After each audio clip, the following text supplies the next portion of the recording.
If you want to see what congressional Democrats wish to do to America, just look at the result of yesterday's election in New York, where their party installed a communist as the mayor of the largest city in the nation. After last night's results, the decision facing all Americans could not be more clear. We have a choice between communism and common sense. Does that make sense to you? Common sense. It's common sense or communism.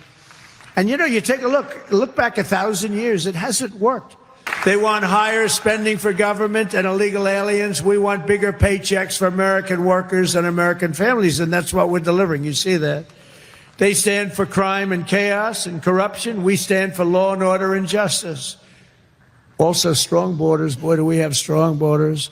They put America last. We put America first. We put America first. It was good for Republicans. I don't think it was good. I'm not sure it was good for anybody. But we had an interesting evening, and we learned a lot. If you read the pollsters, the shutdown was a big factor, negative for the Republicans. And that was a big factor. And they say that I wasn't on the ballot was the biggest factor. But I don't know about that, but I was honored that they said that. But countless public servants are now not being paid, and the air traffic control system is under increasing strain. We must get the government back open soon, and really immediately. We have to get it open. We have the hottest economy we've ever had, and it's affecting the stock market now a little bit. It's time for Republicans to do what they have to do, and that's terminate the filibuster. It's the only way you can do it. And if you don't terminate the filibuster, you'll be in bad shape. We won't pass any legislation. But the biggest thing is the filibuster. We have to get the country going.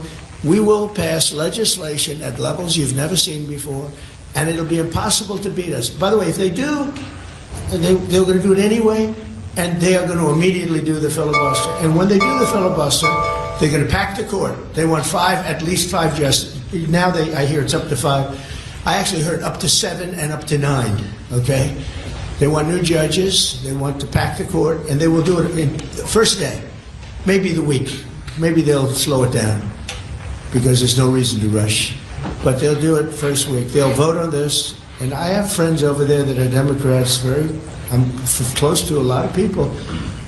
And I asked them about that because some people say, well, maybe they won't do that. I mean, they destroyed the career of Manchin and Sinema. And they got them out. They were the only objectors. Nobody else is going to object. They're going to do it the first day. They're going to pack the court. They're going to make D.C. a state.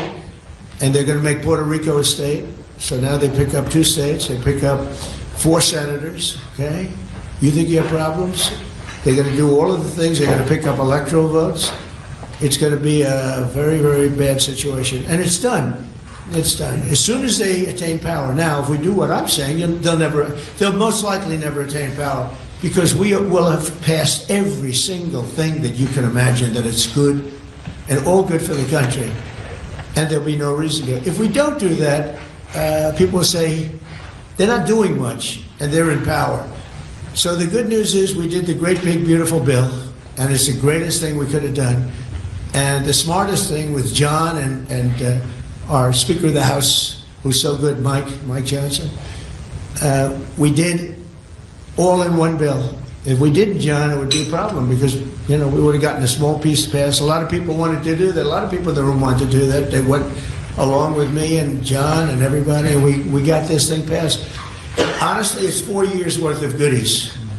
No tax on tips, no tax on Social Security, no tax on, think of it, no tax on overtime. It's an unbelievable tax cut for the workers and for business, where business is going to create jobs, and we're creating jobs at levels that nobody's ever seen before. All these things are good.